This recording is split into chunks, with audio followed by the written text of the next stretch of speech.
administrative processes. The legislator articulated this policy in the Act's first section.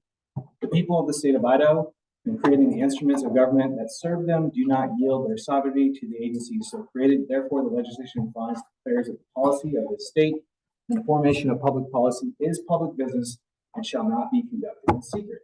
Open meetings offer the public a chance to observe the way that their government operates and to influence their government in positive and important ways. Closed meetings often can lead to distrust of government decisions and acts.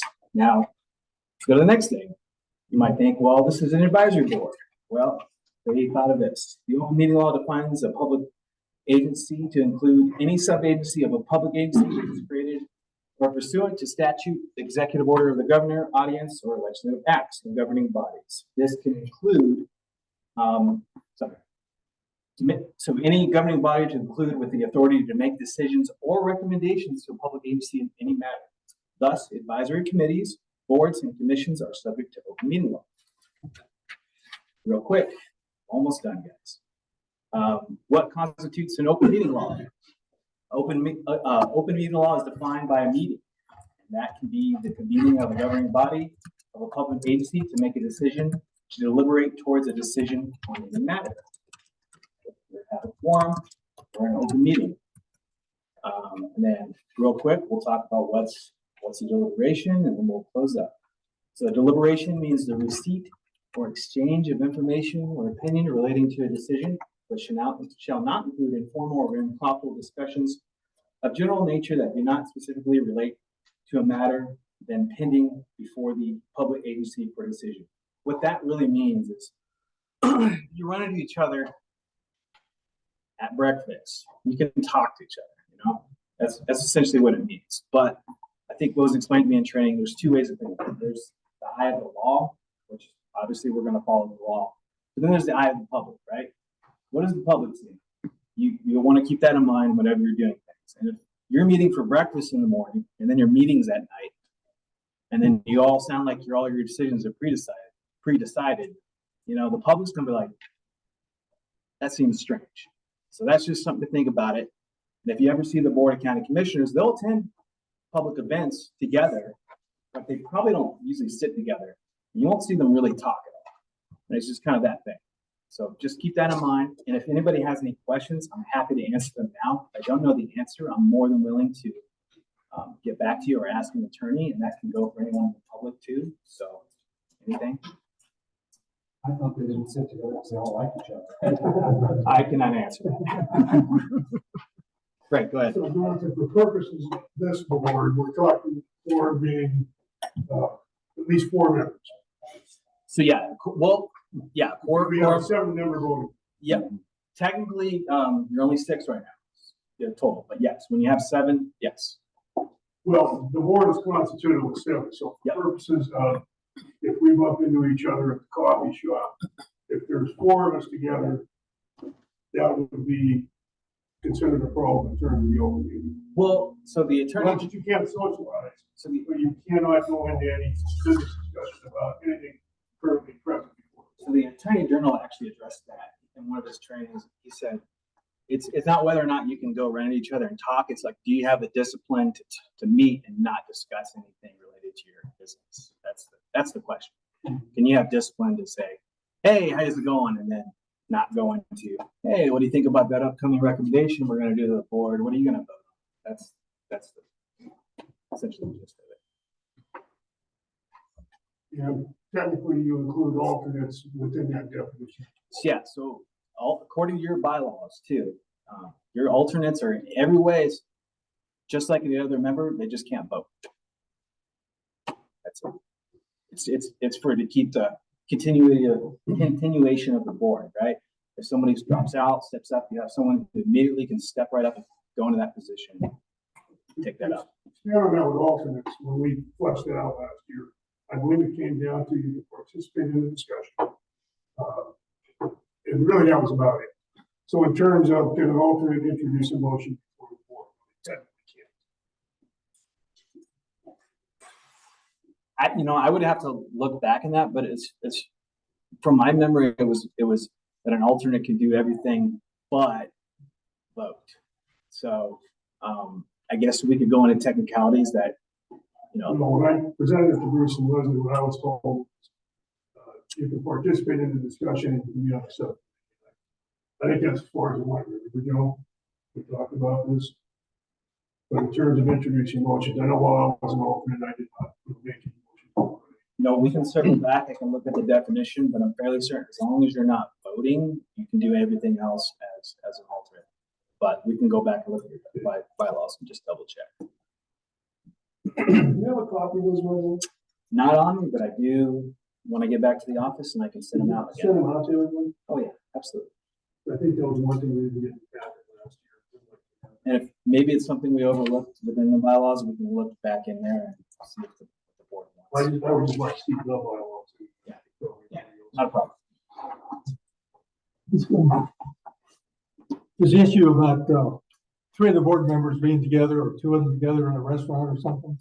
But then I remember before that if you're on a formal event, a formal published event, then everybody can get together and sit at the same table. So yeah, say you all wanted to do something, we could publish it on an agenda and that would be the safest, best way to do it. Say you all want to go something as an advisory board, well, we should reach out to staff, we'll make an agenda for it and publish it. That way it's. Okay, but it's a scheduled public. No, say you're going to, let's just say it's the town hall that we were going to have, and we need to reschedule. We don't need to publish an agenda for you all to attend the town hall. You're welcome to attend public events as a member of the public. It's just when you get into talking to each other, you don't want to talk about any issues related to your business because then that would be a violation of the open meeting. I mean, we're all sitting in the same room, around the same table. Not within earshot of anybody that wants to listen. Yeah, exactly. And just keep in mind that you're within earshot of anybody listening. So that should always be in the back of your mind. Yeah. So if there's some other event in town and you all end up showing up at the same event, there's nothing in the law that says you can't show to the event. Just be cognizant that you're all there. Well, we had a barbecue not too long over here, and we were all there, so we just talk business. Cracking beers, that's what happens. Just be careful. We don't talk about this type of business at the association. But the association also does come and report to each advisory board meeting too. So They have a published agenda meeting over to the public. I think, well, they're not a government entity, the association, so we have no jurisdiction within them. So what they do is within their own. I was just thinking about maybe we should all be there at the same time. It's all in the view of the public. We would advise probably not to do a lot of those events if it looks in a way that you're going that. But think of it this way: if you're going to the association and say something we have on the agenda, the complaints policy. You probably shouldn't be talking about the complaints policy, but maybe you're doing an update to the association. Hey, the board's going to do a policy. We're going to talk about the complaints policy at our next meeting. You're sitting on information that's already publicly known. It's kind of, that should be. I think the point is we just can't be construed as doing anything deliberate. Yeah. So if we're in an association meeting, we talk about general association matters or personal matters, flying one, but that's not a problem. But if there's something that everyone's aware of is on the agenda, those kinds of things stay clear until, once we've had a meeting and the vote's been made and decision's been rendered, that's not an issue. Again, everything that's publicly available, you're allowed to send out information. Hey, on our agenda next month, we're talking about this. And if that's all you said, that's publicly available information. That's putting out information. So, Jonathan, I have a question. Have there ever been any issues that have arisen from those kinds of discussions that you know of? Well, there was an open meeting law violation that this board did have to cure, not your board. That happened, I think, January of last year. And we looked at it, and whether or not a violation actually did occur, it appeared that it had happened. So we did the safe route, which is self-curing. And in your open meeting law books, you're allowed to, if something happens, you're allowed to self-cure. You have 14 days So say you did happen, and guess what? You went to the airport association, you all started talking about something. Well, on our next meeting, we say, hey, I think we might have violated open meeting law. We met together. This is to cure it. This is what we talked about it. Now we're good. It's essentially, you can self-cure it just like that. So, yep. Are the penalties for violation? There are penalties. So, You should know what those are. well, it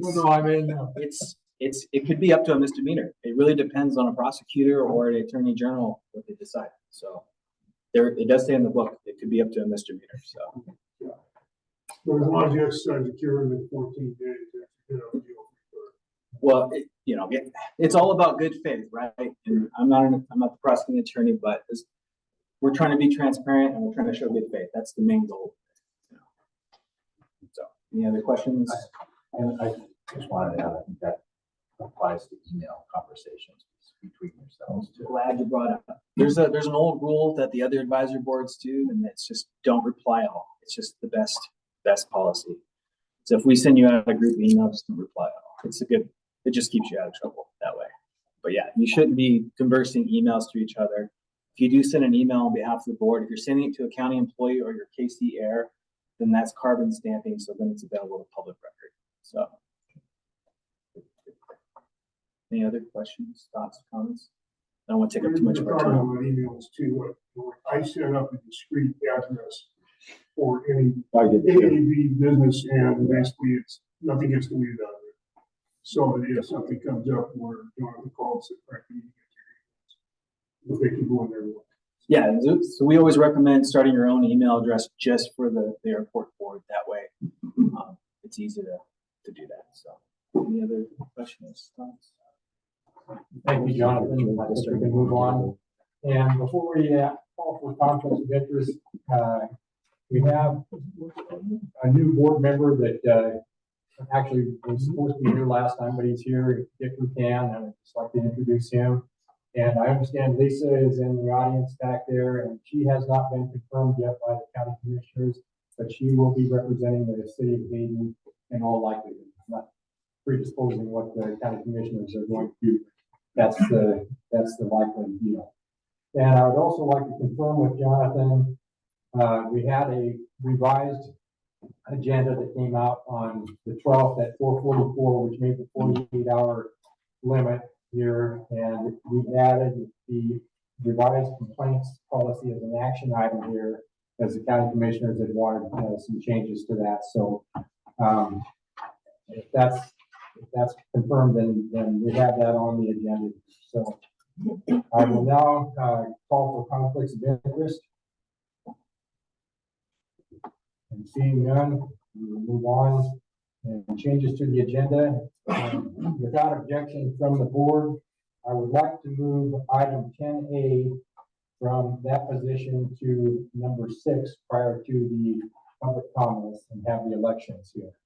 And my thought, again, with the approval of the board here, if we have more than one nomination for a position, and we're going to start with the chairman position, I would suggest we do secret ballot for that. If not, there's only one candidate, then I suggest that we do it by.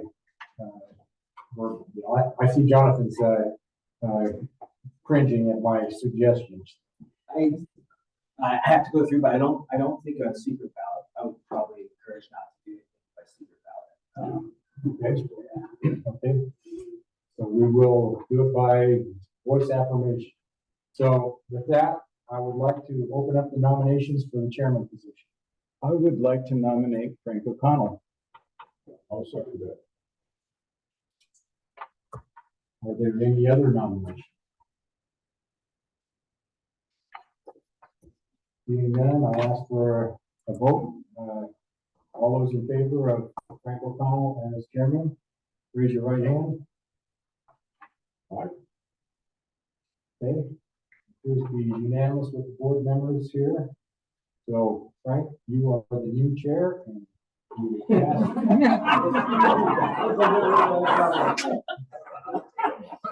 We're not floated down. Turn about fair play. like to open nominations for vice chair. Changing the agenda makes a little more sense now. I'd like to open nominations for vice chair. Then have a vice chair.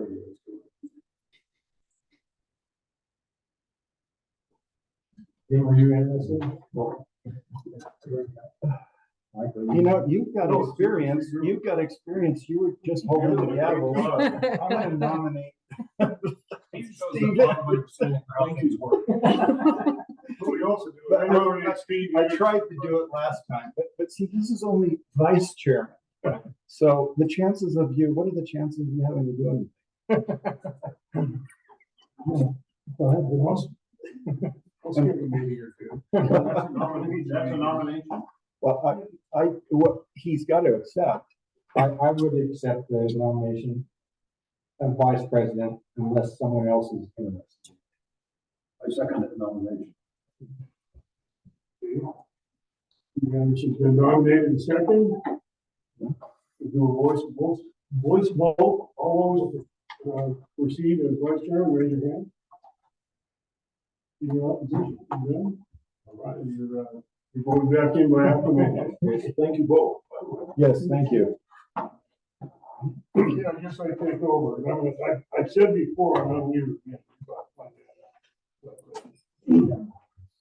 We're down to number 6, public comment, so.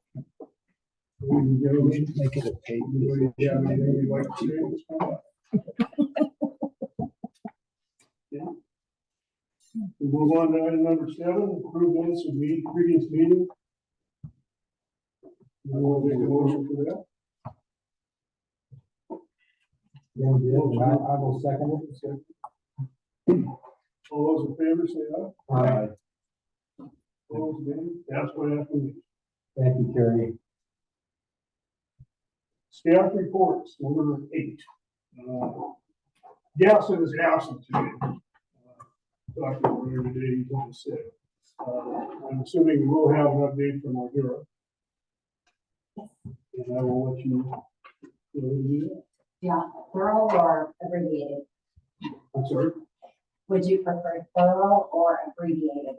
With only the things that have changed? since Yeah, the that'd be last good. Only the things that have changed. I guess we could do that. I know if you did it thorough, or very different.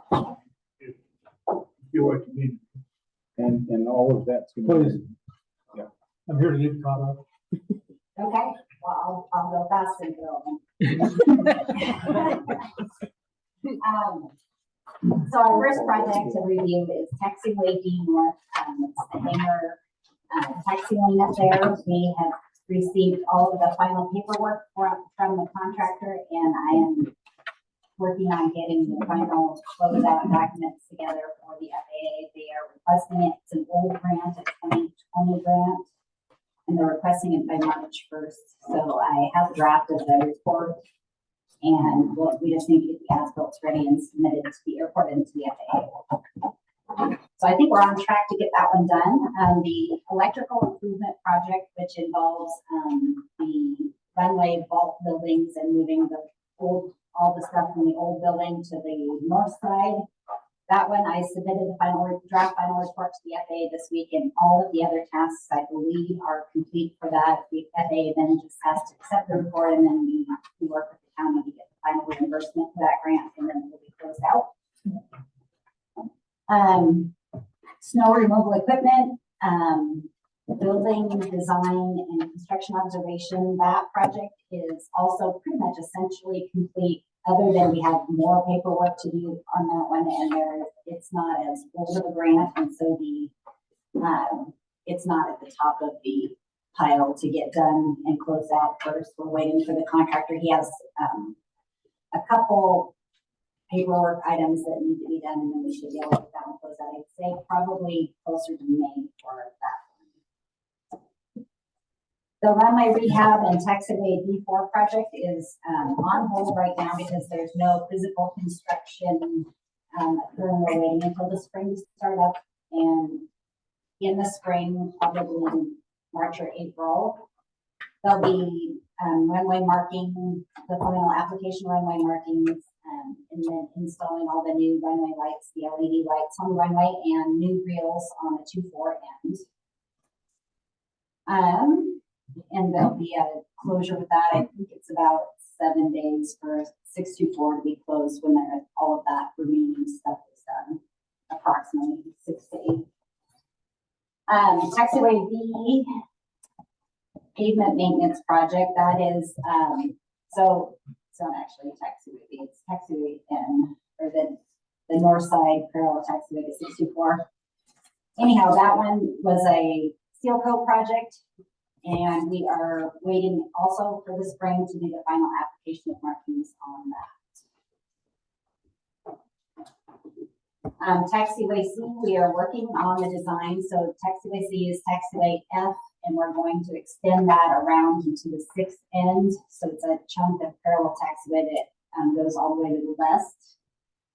And we are in the middle of going from 90 to 100% and getting ready to bid that project. We'll be submitting 100% design on Friday to the FAA for their final review. And then we plan to start advertising for bids for that project the beginning of March. That's the one that's extra.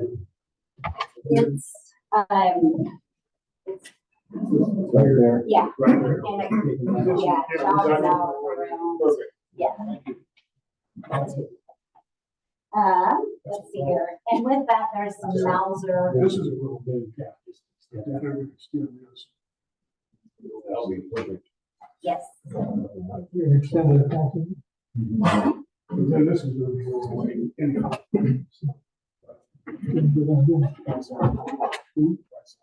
We really don't want people.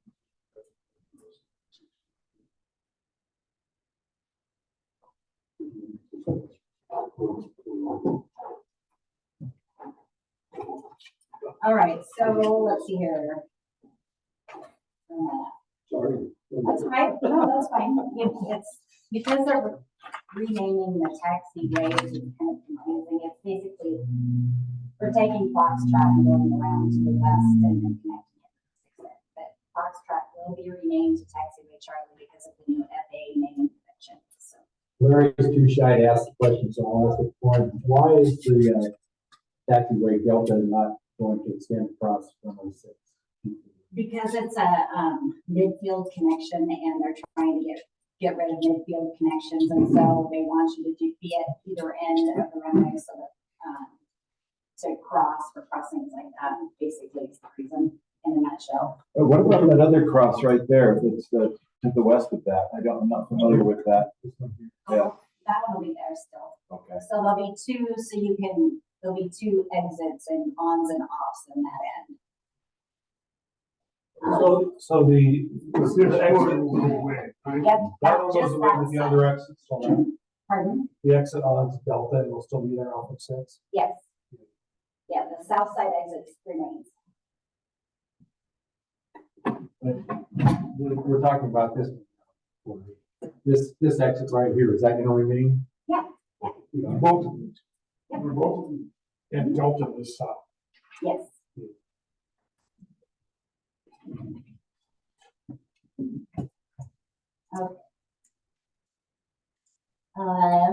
Let's see, on this list, so anyway, we're planning to bid that project, open bids at the end of March for the taxiway Charlie and removal of taxiway Delta, and then there's some Mauser lighting reconfiguration at the 6th end. And then the other project that's listed on here, but that is not actually moving forward yet, is pavement maintenance. The ITD had, the state went through and looked at all the pavements at Ford Lane.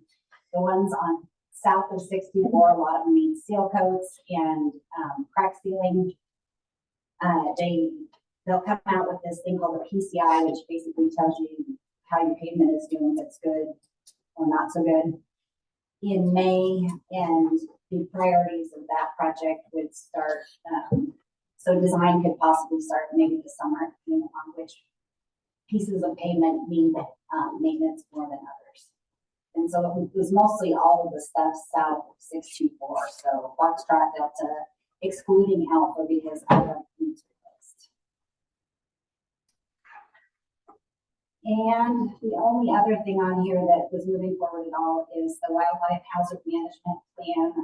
Ardura has done a draft of that. It needs reviewed by our environmental people, but I believe after that draft gets reviewed in the next couple of weeks, we'll get it to the airport to review and for publishing.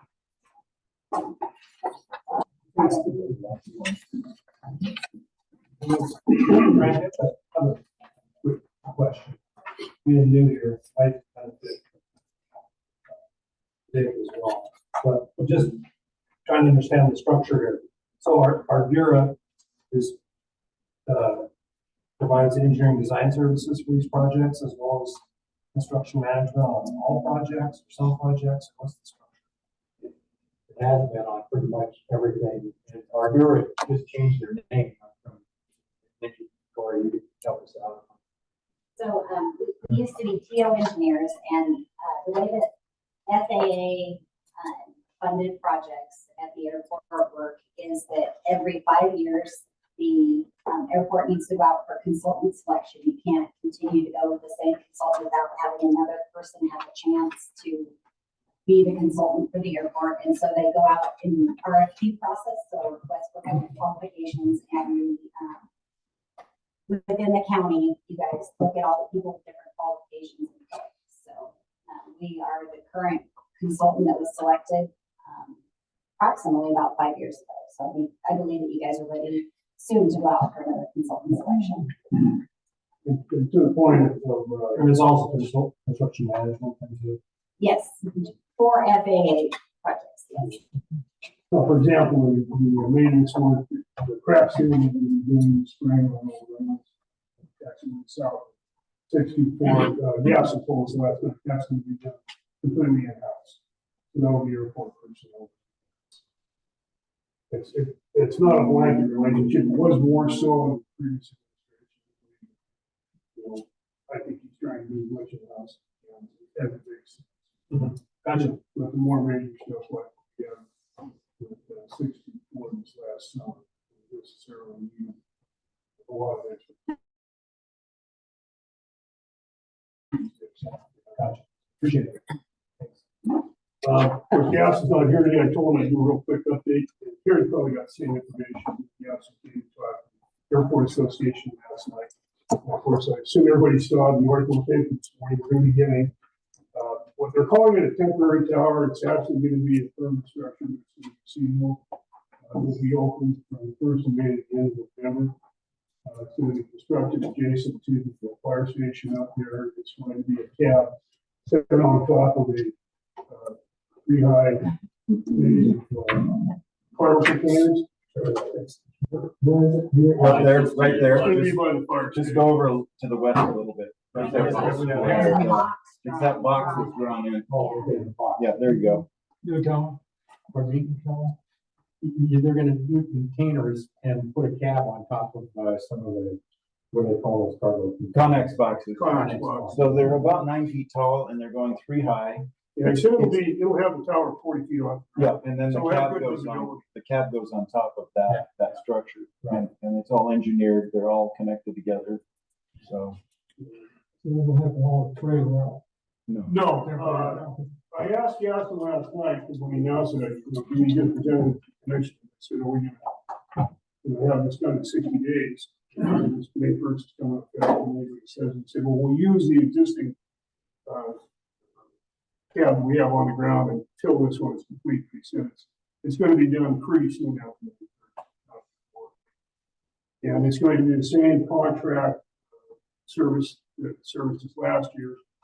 And he said towards they're coming in, they're going to come in about the middle of April, and they're going to have a meeting with the entire airport population to both outline their program as to how they're going to operate the tower and answer questions. So,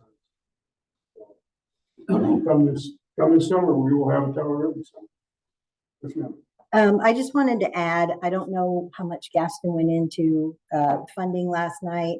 It was part of the article in the paper today. We've already gotten a couple inquiries on it. So I just wanted to remind you, if you're talking to anybody out there, that the airport has not accepted property tax money for operations since starting tax year 2021. You can verify, look at your property tax statements. There is a 000 for our levy. So we are not property tax funded, even though if you look at our books, there's some funding in there, but it's not property tax money that's coming to the airport. We're self-funded through fees and rents, and we intend to keep that moving that direction with the temporary tower personnel. That's a good point, and he did make that point and said it was largely going to be made up from raising the landing fees on the 10K plus aircraft, and no resident planes will be subject to that landing fee. And of course, the Forest Service will be paying the cost of contractors for We're 4 to 6 months. Yeah, we're still negotiating with them, but hopefully that'll be the 4 months that they typically pay for. So that leaves just 2 months left over, ideally. Thanks. Some other things we talked about, I'm sure we talked about tonight, is he is putting in motion a project to create turf runway parallel to 220 for those folks who want to land on grass like me. And he's just in the incipient stages of that. His plans are going to be that it will have a slight slope to it. I think he said, 1 degree, something like that. It will be irrigated. And so it could be used year round, so people who want to fly on skis out here will be using that. It's going to go, well, yep. To the west of 220. Well, Unofficially. Unofficial. This is gonna be, this, they're gonna have to move the segment and circle that way, and the DOR is going all the way up to March. Yeah, right. And then, the only issue left is gonna be the office building here. But he figures they can get a 2,500 foot stretch in here, he said we'll need to. And it won't be irrigated, so. Those of us flying to a little early in the bush airplanes, that's often been there, a lot of depth. And the last thing we talked about was we're putting together, I guess you call it a steering committee around the steering group, around having another airport event this summer, similar to what we had last year down at Prompto event when the F-35s came in. It was so successful, we felt like, well, we could just have a general event where we have military aircraft come in, have the Forest Service come down and display their aircraft. Have GA pilots here display, their aircraft on a static display. And Portland Aviation is the progenitor of this. He was the one that came to Gaston, the original. At any rate, we're going to coalesce a group here shortly, comprised of stakeholders from around the airport association. To see what we can put together and when would be a good time to do this. It's still very preliminary, and I just wanted to throw it out there to put it in people's minds. We are going to try and have something this summer that encourage everybody at the airport that wants to participate. We're going to need quite a few people to make this thing come off, especially for security around the event, to keep people from walking out on the runway or getting into people's airplanes and things like that. So there'll be ample opportunity for participation. Everybody that's up here. Any questions or comments on any of that? Everybody's still responding. With that, Harry, we'll move on to you for the airport. Yeah, my name is Harry Craviano. I'm with president of the Portland Airport Association, and we are represented by hangar owners and pilots, aviation interested people. We have a $10 fee that we assess on our members, which is reasonable for upcoming private pilots. We just this last meeting, we had a meeting last night, and Leslie Duncan came to our meeting and explained some of the county workings on how things work there. And she was adding, we had a lot of questions for her, but she pretty much answered all the questions, more or less. Then we had Jim Walsh come in, and he's one of our local maintenance guys here, and he did a ramp check, FAA ramp check guidelines on what to do and what not to do with if you have an FAA ramp check come to you. And when they present themselves, and so on and so forth. Next, March 22nd, we're gonna have a tour of the Kodiak factory up in Sandpoint. I've arranged that. So, if anybody wants to do that tour, let me know and we'll get you on the list. Do you have the date for that yet? 22nd at 11 o'clock in the morning. Yes, 22nd of March, at 11 o'clock in the morning. Is there a limit to the size of the group? Yeah, we have about 5 people now, and I don't think we want to go any more than about 12. Then Frank touched on the airport event. And we're going to work with Gaston and the local operators with that. The grass strip, you already did that. We're working on a scholarship program. We're trying to get a scholarship program together, and we have a board meeting for that probably on Tuesday. And then we have a pilot's going to be next meeting on the 12th of March. We have a Coeur d'Alene Airport Association meeting, and we're going to have a fellow by the name of Dan Gass. He's going to have 50 years of flying, and he's going to get awarded a 50-year award from the FAA for that at our meeting. The FAA is going to come over and they're going to award him this. And also I have a helicopter buddy of mine that's he already got an award like that. So it's pretty interesting to go through that. And then next meeting on the 12th, we're going to have Dale Gibney.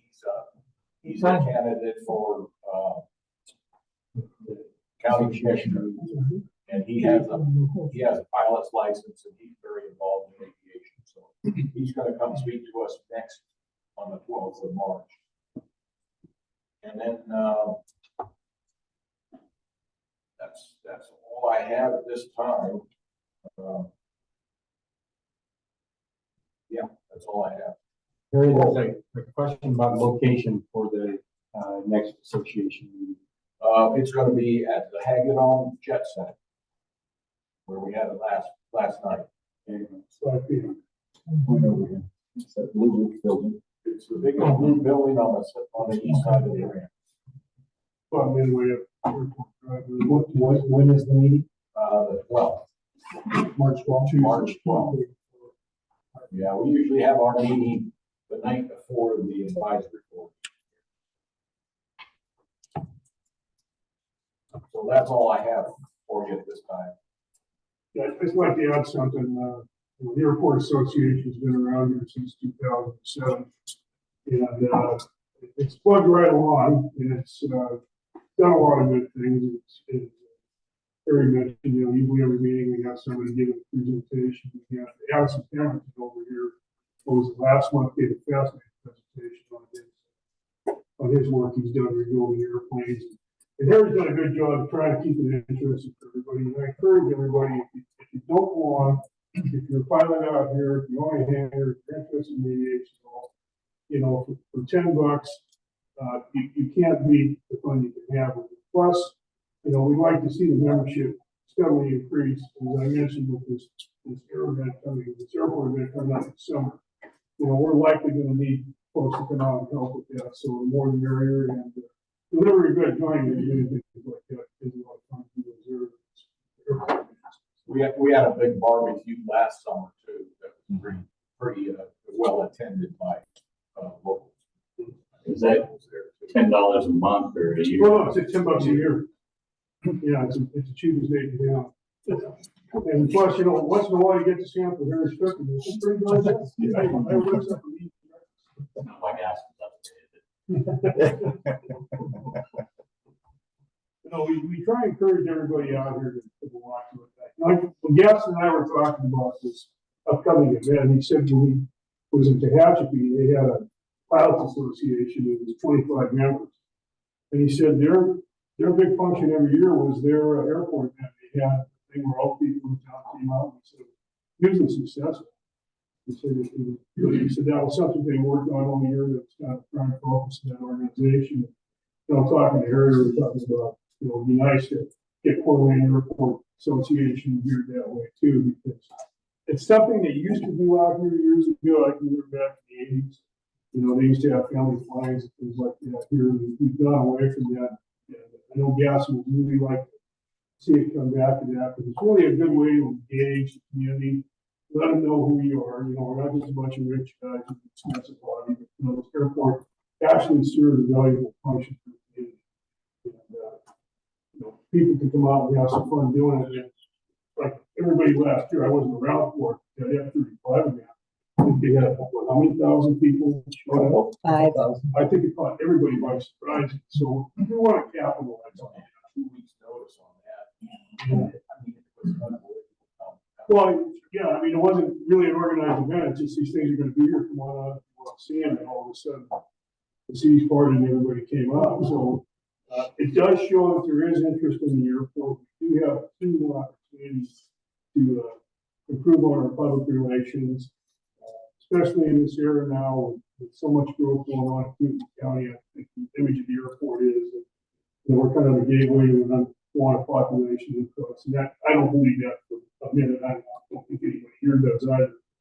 But it's certainly a good opportunity to put our best foot forward and engage the community and keep it positive in. Harry, folks that want to join the association, how do they do it? We have a website. There's an application on the website. What's the website? I'm not sure. CDA Flyers. Well, there are a couple, it's confusing because if you go search it on the internet, you'll come up with an old website. It's Coeur d'Alene Airport Association.org, I believe, and that's not the one I assume that, Yeah, I think I had it written down. I'll try to figure out what it is. Yeah, that's the. is that on the website for the county airport? Oh, link yeah. Hasn't been updated. Okay. That'd be great. no, maybe Jim Yeah. Carter would be kind enough to allow us to leave a sheet of applications over here. People would stop in the office, ask questions, how are we going to sit here, fill that out, and tell you everything we need to do. So if I put that on the office list. Yeah. Do that, have a brief snap. Right. Yeah, just for clarification, it's about the rules. Board members getting together. Yeah. And and how we can be a member of this association, because there's nothing, everything they talk about is what we do right here. So we have a clarification on who can attend and who can't. Yeah, it's not a conflict of interest. I mean, it's, you could, you know, potentially lead into one. Just keep in mind what you're talking about. Again, if you're going to the airport association, think of it, Board of County Commissioners, they have different liaisons that go to different boards. Like, for example, Commissioner Duncan's at the Basin Commission. We'll say she's attending that, right? That's has to do with certain county business. And they say, hey, do you think the county commissioners would be interested in passing a resolution? Well, she's like, well, I can go and bring it back to the board and do that. So that's perfectly fine. So if you're at the airport association, they're like, hey, we don't like Connex Scout. We have a different suggestion. Like, well, hey, let me take it back to the airport advisory board and see what they say. That's kind of it. I think it's specifically, you're supposed to avoid the appearance of deliberating on any particular item. So that's what they talk about. Yeah, but No, but so, you're not deliberating. but so last night, Dick, we had this agenda, available to those of us that were there. But we didn't talk about any of these things here. We talked in general terms about, maybe we talked about this meeting coming up, and, you know, people are invited to This is attend. during the association meeting. This is during the association meeting. Okay, so it'd be all right if all the board members could join an association and participate. Yeah. Without a conflict. As long as it's not the deliberating part. We don't want to be sitting there and saying, well, what do you think about revised complaints policy, for example? So, Yeah, we I don't, mean, we wouldn't talk about it anyways, but, you know, it's just one of those things that we would scrupulously avoid to not be seen as having a conflict. the commissioners are aware that a number of us are members of the association as well as being on the board here. And we're all just very careful not to deliberate Right. between us about issues. How are you gonna vote on this? Or what do you think of this item here? We don't do that at the association. Okay, it's one that's open to the public, is it not? Well, we would prefer that people would be members, Members. yeah, right. But I don't think they'll kick anybody out that shows up. We have never kicked anyone But out. if we're all members and we attend that, there's no conflict. That's what I was asking. Yeah, I mean, as long as you're not deliberating. Well, it's not the. The board can all be, they're all members of the chamber and they can all attend the chamber. Okay, good. Yeah, That's what I was thinking. that's why. Yeah. So CDA Airport Association.org will get you to the website. And Harry, could you work with the airport office and see, you can add that link to the county airport Yes. website? Okay, good. Now, you were talking a little bit about our image, which I agree with, that having public support for the benefits that the airport provides is important. Kim mentioned that in the article, I read the article, I didn't notice, what you referenced, which was, it said it was, the tower was going to be partially funded by property tax. No, it said, something about financial something of the county. So, yeah, So I didn't catch it the first time I read it either. Yeah. But after we started getting some But pointing out- inquiries, But it did point out, the article did point out that, so many landings a day were student pilots. I think that's something that, some of these things, we should figure out a way to publicize this a little bit or, to help with public image. And some real positives are that this is being funded, independently and that I think in general, people are very supportive. Young student pilots that are undertaking their career in aviation, getting training here. And so I'm not sure the best way to have some of that, but these articles do reach a broad base. Probably want to stress that we don't turn them loose up there by themselves until they know what they're doing. If I was under the flight plan, path, I would. I'd like to point out, you have to take the bus to Hawaii, and the chances are you guys, unless you had a 777 started out with 7150. That's true. So that's, airports like this are speed dead for all the aviation. We all know that. We don't even think about it, but we need to articulate it to make sure people understand that it's not just a bunch of rich guys and their expensive toys out in front. Yeah. It really serves a very big purpose. And we were gonna have that town hall earlier. I know there was concern around that, the way it was presented to the public, it would turn into a general planning session about too much noise at the airport. We really don't want to invite, we don't want to invite this fight, but we want people to come out and we can show the best guys. I'm sure there are some people who are not going to like airplanes very much, but as a general rule, I think, yeah, F-35 event last year came off in such a positive fashion. Continue. Is that being rescheduled? Yeah, I don't know personally, I'm sure that we've always had an annual, some kind of aviation event though. you mean the I'm town talking hall? about that, Town like hall? that public The town forum. hall. Yeah, the town hall. I know we were trying to work out a date. I don't have a date yet, but as soon as we get something worked out, we'll put it out to them. So, And it would go through the commissioner's office. yeah, Okay. it's something we have to work commissioner schedules and everyone. I hope maybe end of March. That's kind of what we're talking about. Switch it to the airport. I can do whatever you show them. I think really. Is there enough room to meet is there enough of a venue for meeting? I mean, that room, you can take the partition out over there and you can see how many people in that room. I want to say it's 135. So if we had that kind of capacity over there, could you transfer that number of people over here? Is there any place that that the county, a county meeting room here. Jim got meeting space, and it ain't that big. It works pretty big. I'm not rolling my airplanes out of Niagara. Yeah, well, I mean, I'm welcome to do it there, but it's about the same size. We are looking at options to do that. We would like to do that. Okay. It can be an open house too, where people are coming through at different times. In other words, I've seen it before in public venues to where the highway department is explaining a project. Yeah, they're all set up. And it's open for 3 hours, 4 hours. People can come in, ask their questions, there's displays of information. I think that's a more effective format. Yeah. This is a suggestion. It's not up to us, it's up to the commission. I like that idea better. Well,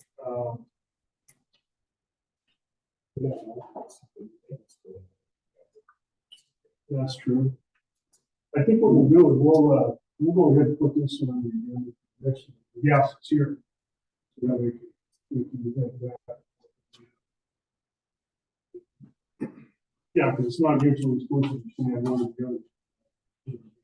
That's true. The open house format gives people an opportunity to get some one-on-one time and talk to people, but there's not really, it doesn't create a situation where it becomes a podium for local minority. Right. Definitely, that's really what we, Right. We want to keep it close. Anything else on this? Moving on to item 10B, updated Budget Board Committee on AP rules and standards. Mike, you want to speak to that where we're at? Yes. So we have finished that review and we had some changes, and that's in the process of being redlined by the airport office so that we can get a document that shows exactly what was suggested to come out of there and maybe what was going in. And so it's been lightened up so it's more readable. And that was the real goal there. That document in its previous form was rather wordy, and it's one of those things where you get a 60-page document like that and you're not going to read it. No response. Yeah, and there were some conflicts too. So we think we've resolved those. And so we're looking forward to that red line copy. I was going to ask Gaston where that was. I don't know if you know where. I don't believe it's done yet. Okay. I So think you still have yet to go through the commercial section. When the subcommittee got to that, and we got out, started trying to edit things in there, we realized that quite a bit of what is in there is FAA boilerplate and was a little bit over the heads of the average GA participant. So, yeah, so, we quickly recognized it. We suggest take this out or change that, well, we can't do that for legal reasons. We just said, why would we, when this gas and want to go through it, make the changes that, would be appropriate. And then when you're done with that, we would have the entire red line document that we bring to this body. That we can review it and make recommendations to pass along to the board.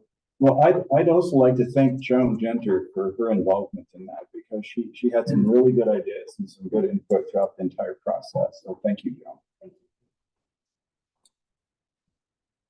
Item C, hangar space and land utilization, that's more for discussion. Review on that? No. Email about that. I don't really. I was doing some stuff for that. In fact, I was supposed to be asked today. The plan was really go around and look at different places, like there's spots on the airport that the airport owns the property, and it would be a good place for a hangar. So all they have to do is some of the places, like one of the places particularly is what right. This whole piece of the property is all leased by Aerostar. Yeah. But it would be an issue where we would have to go and say, well, are you guys willing to give up this property that you're not using to somebody that wants to use it? Is that actually buildable? I think so. Yeah, you wouldn't be able to put a G4 in there, but somebody would.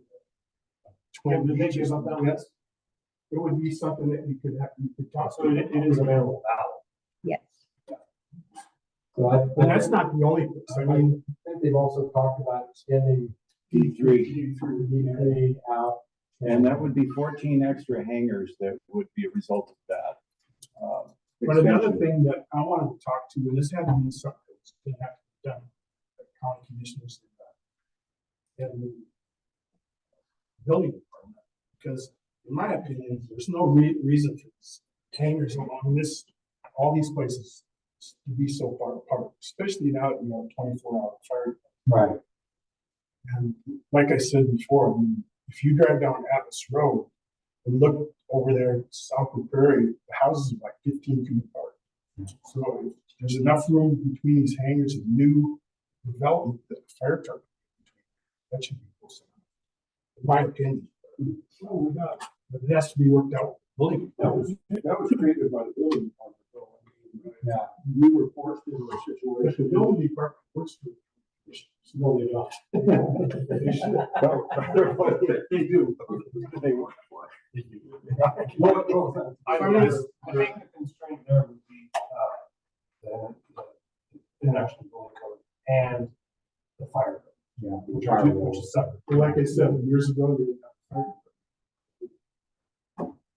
We've been trying to get reasonable interpretation of that out here for 20 years. You know.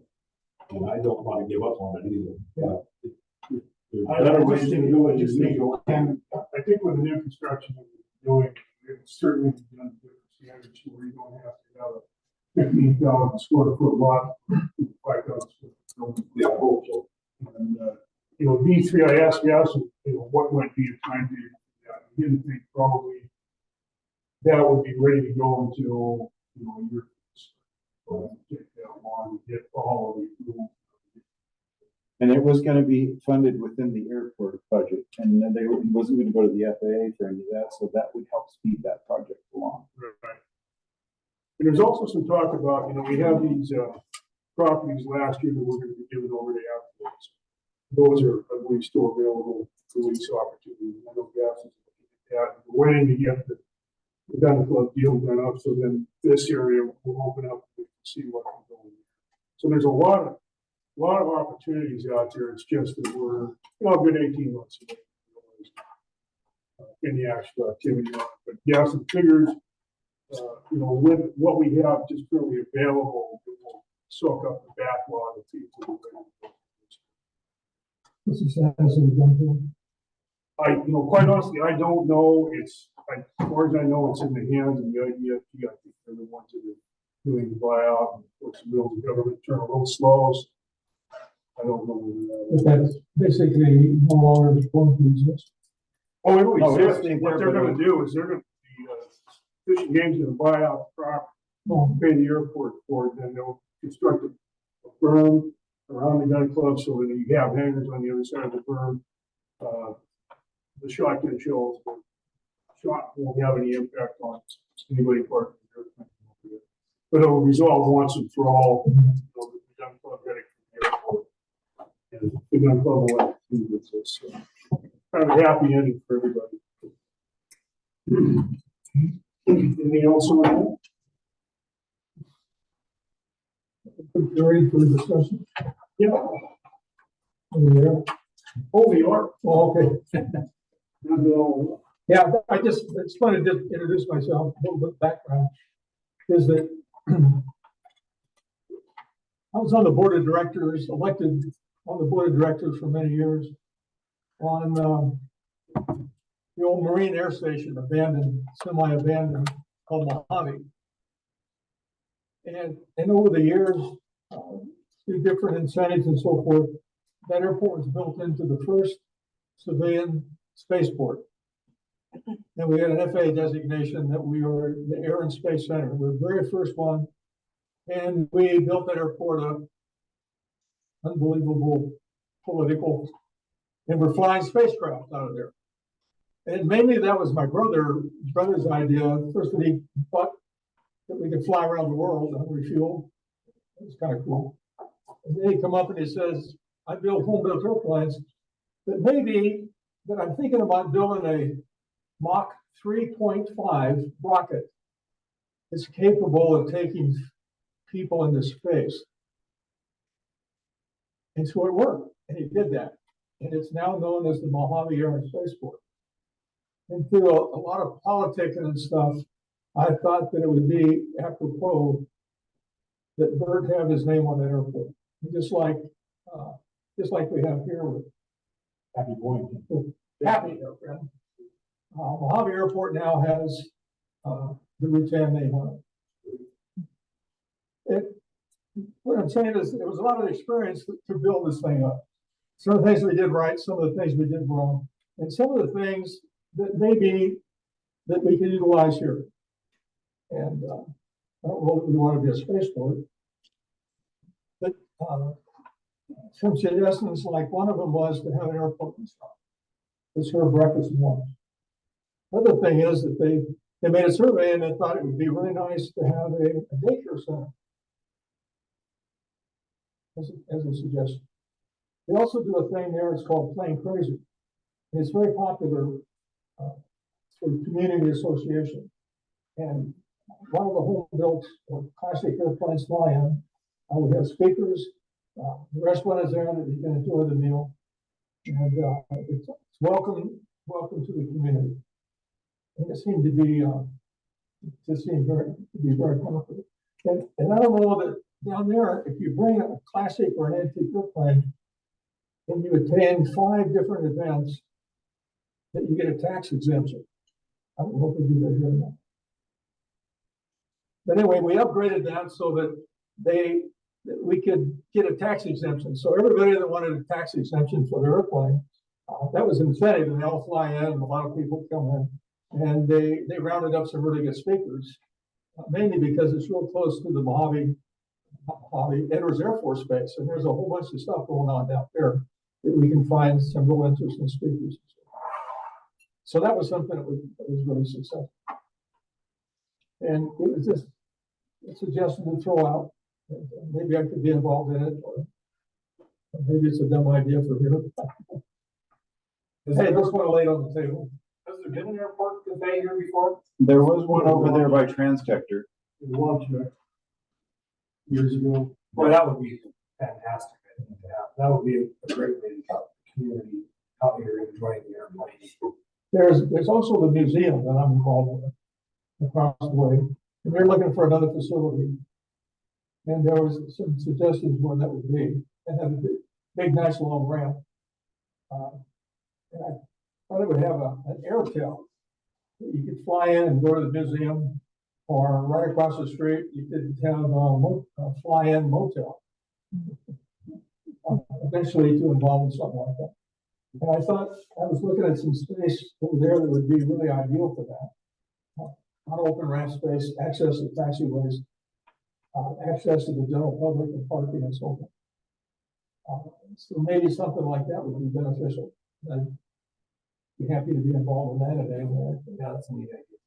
I think with the current airport director we have, many of those ideas would be worth sitting down with Gaston and having a conversation with him. And I think he's open to, doing what we can here. He wants us to be a good place for the public to enjoy. And your ideas are things that seem like they have merit. Well, can I work with him?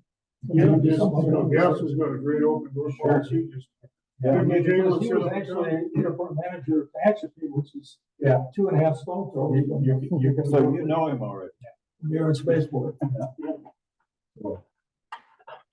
I'm gonna move on to the last item of business we got. We had previously crafted a complaints policy. Thanks for the working process.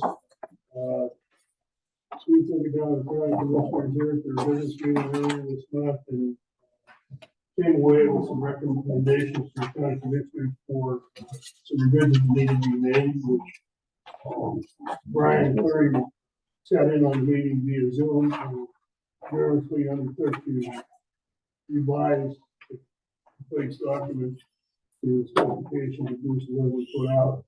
And we got a copy of that tonight with our packet. It's redlined here, and hopefully you've had a chance to look at it. For those of you who don't know, Brian's an attorney and he listened in on the call where Commissioner Matari was concerned about two things. He wanted to make sure, first of all, that the commissioners had the final say on any complaint resolution. That it appeared that maybe the way we had this set up, that the three-member committee that we set up to work with the complainant was going to be capable of resolving a complaint that got to that level. And so Brian went through, and I'm satisfied with the markup that he's addressed that issue. The second issue that the commissioner raised is one that Brian, and I think I will say myself, maybe take a little bit of issue with. The commissioner wanted to make sure that everything was logged and you knew how many complaints came in.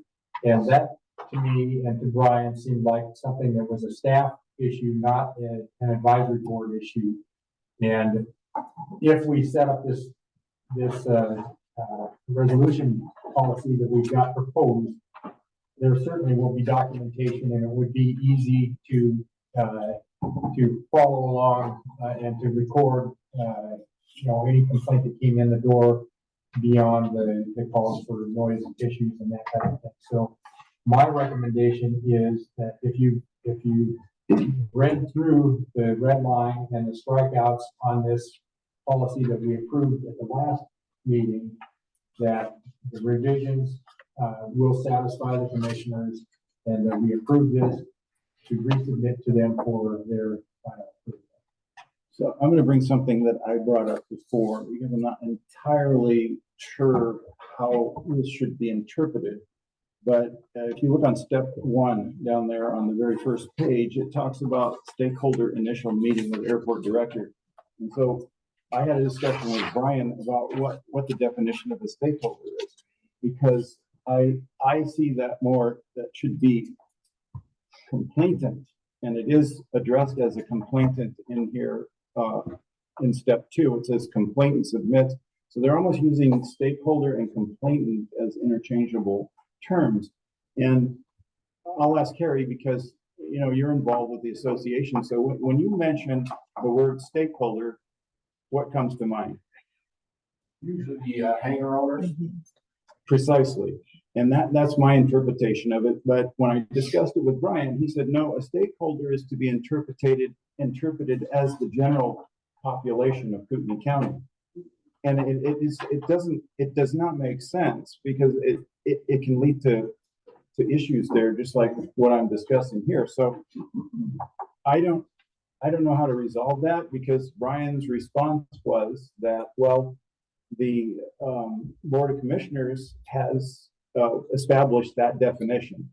And so, Jonathan, can you add any clarity to that? I would say with a lot of these documents, a lot of them and laws will have their own definitions listed out. So maybe a suggestion would be to write your own definition in that policy and make it clear. That's what they do with a lot of different things. So one of the understandings I had, at least when I was on the subcommittee for this, was that when this was submitted to the county commissioners, that the county commissioners would have their own attorneys review this, and they're going to mark it up the way that makes sense to the county. And so I appreciate Brian's efforts to make this cohesive, and I understand what you're saying. It should, at the very least, be consistent. Mm-hmm. And if it's not consistent, hopefully the county attorneys will make that. But I see no problem for me advocating for your change on that item 1, to change stakeholder to complainant, or since it's marked up anyway, if the rest of the board is in agreement with that, let's do that. And if the county wants to call them stakeholders or whatever, they can do whatever they need. That's fine.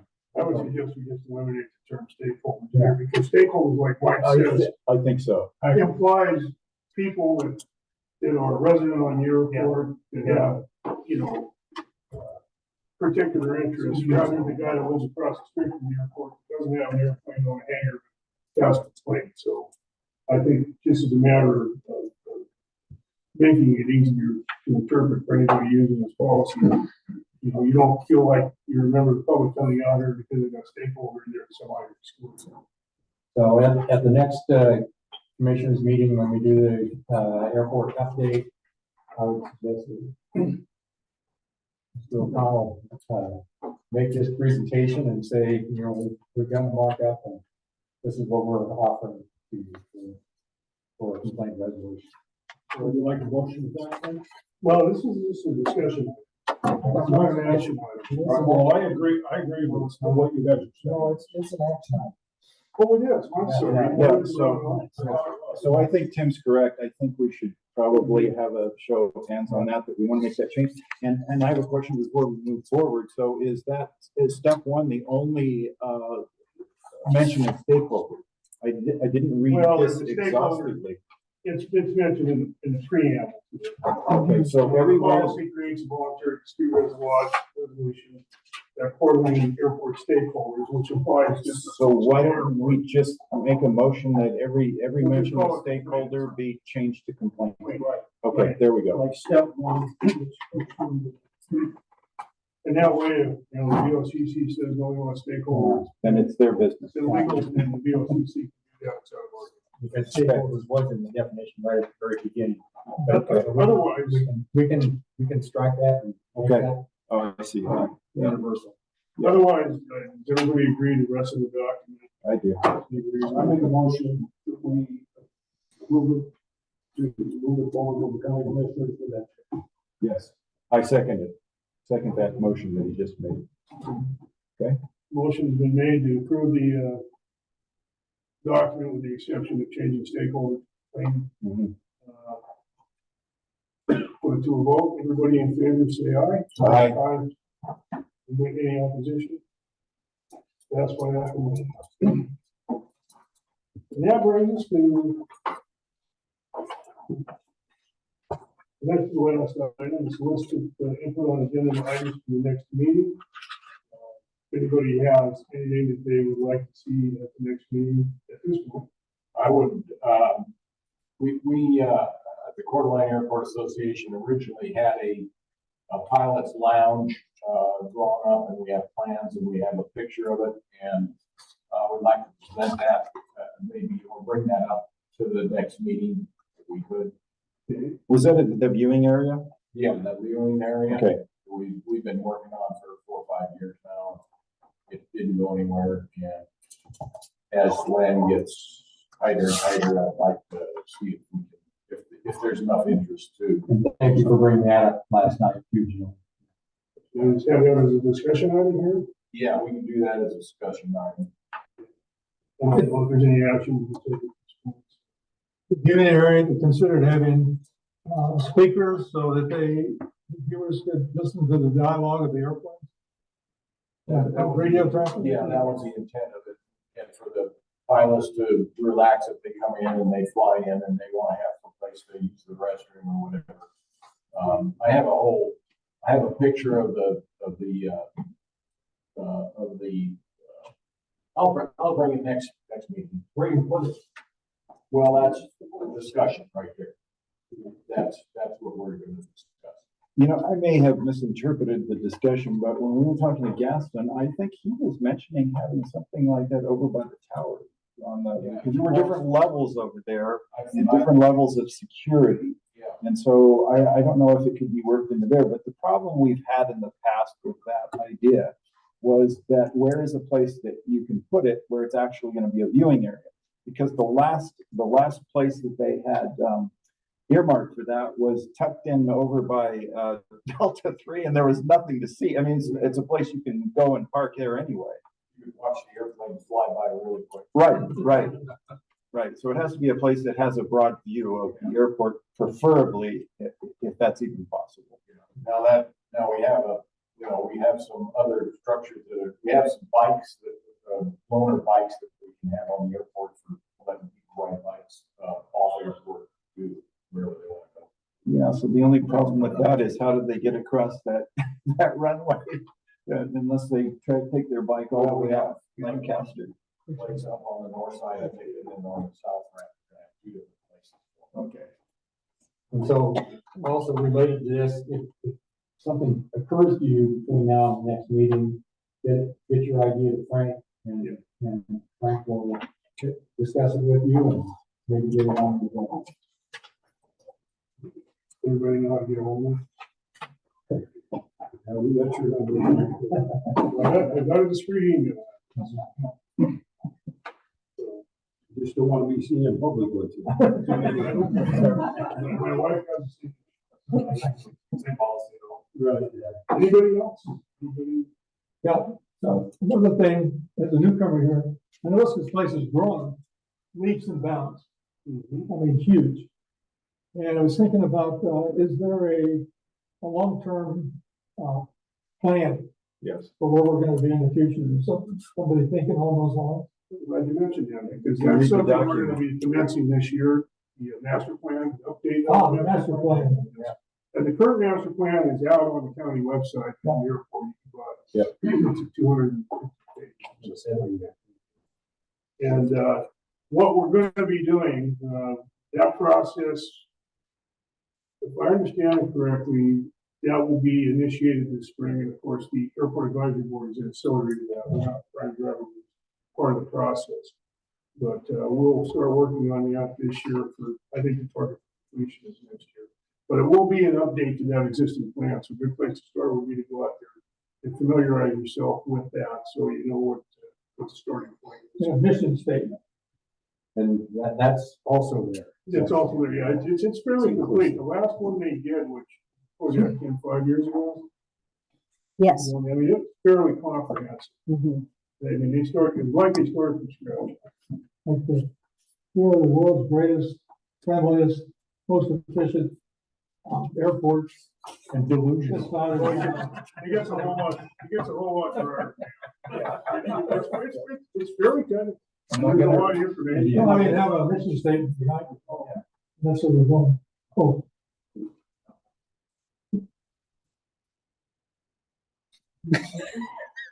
But, we will be involved in that soon. Just waiting for the go order. Yeah. Okay. And I would like to thank the staff for Valentine's gift. Oh, really? This one? Yes, sir. Thank you. Won't be out. I'm trying to get a picture of the board. Welcome from there. Oh, There we go. oh, yeah. And Jonathan, don't run off because I got a question Okay. for you afterwards. Anybody else on? Nobody picked your nose. Everybody smile. He's taking a photo. Take a couple more. Okay. Yeah, frame for Thank you, sir. I move we adjourn. Oh, we'll have to do it. I'm with you, at least, Brian. I'm with you. The last round of public comment? Anybody? If there have anything they'd like to say? Okay, with that, we're going to. We did that earlier. Well, it's in the post. Okay. I'm just following. I second the motion to adjourn. Yeah. All. Meeting.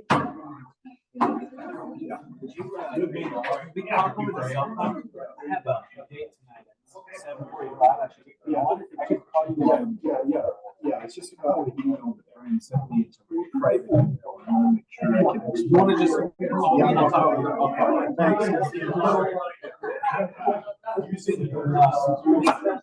Email me. Yeah.